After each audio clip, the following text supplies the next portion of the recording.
Hello everyone, good morning. কেমন আছো তোমরা? আশা করি অনেক ভালো আছো, আর আমিও কিন্তু অনেক ভালো আছি। তো দেখো, এখন কিন্তু ঘড়িতে বাজে মানে 10টা বেজে গেছিলো। আর আমি কিন্তু যেহেতু এই কয়দিন কুয়াশাটা একটু দেরি করেই ছাড়ছে, তাই জন্য একটু লেট করেই ঘুম থেকে উঠছি। তো ঘুম থেকে উঠে দেখি মা এখানে চিকেন আর কিন্তু সাথে ফ্রাইড রাইসের জন্য সব রান্নাবান্না শুরু করে দিয়েছে। তো আজকের মেনুতে চিকেন ছিল আর ফ্রাইড রাইসই ছিল। চিকেনটা কিন্তু আমিই করছিলাম, আর মা ওদিকে ফ্রাইড রাইস করার জন্য যত রকমের যত সবজি ছিল সব কিন্তু এক এক করে ভেজে নিচ্ছিল। তারপরে দেখো এক এক করে তো মা এখানে কাজ করে নিচ্ছিল, আর তার মধ্যেই দেখো এই পুচকুটা চলে এসছে আমাদের বাড়িতে। ওর সাথে খেলা করতে তো বেশ ভালোই লাগে, তাই জন্য ওর সাথে কিছুক্ষণ খেলা টেলা করে দেন ফ্রেশ ট্রেশ হয়ে কিন্তু বসে পড়লাম খাওয়া দাওয়ার জন্য। আর দেখো এখানে তো নিয়ে বসে পড়েছি ফ্রাইড রাইস আর সাথে কিন্তু চিকেন। আচ্ছা বন্ধুরা, তোমাদের এই কম্বিনেশনটা কেমন লাগে অবশ্যই কিন্তু কমেন্ট করে জানিও। আমার তো এইটা খুবই মানে ফেভারিট একটা ডিশ বলতে পারো।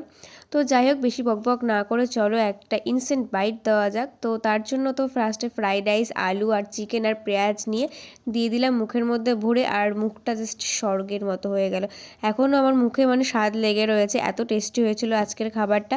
তো তোমাদের আমার ব্লগগুলো কেমন লাগে অবশ্যই কমেন্ট করে জানিও। আর যারা যারা এখনও সাবস্ক্রাইব করোনি তারা অবশ্যই সাবস্ক্রাইব করো, আর যারা ফেসবুক থেকে দেখছো তারা অবশ্যই কিন্তু পেজটা ফলো করে দিও।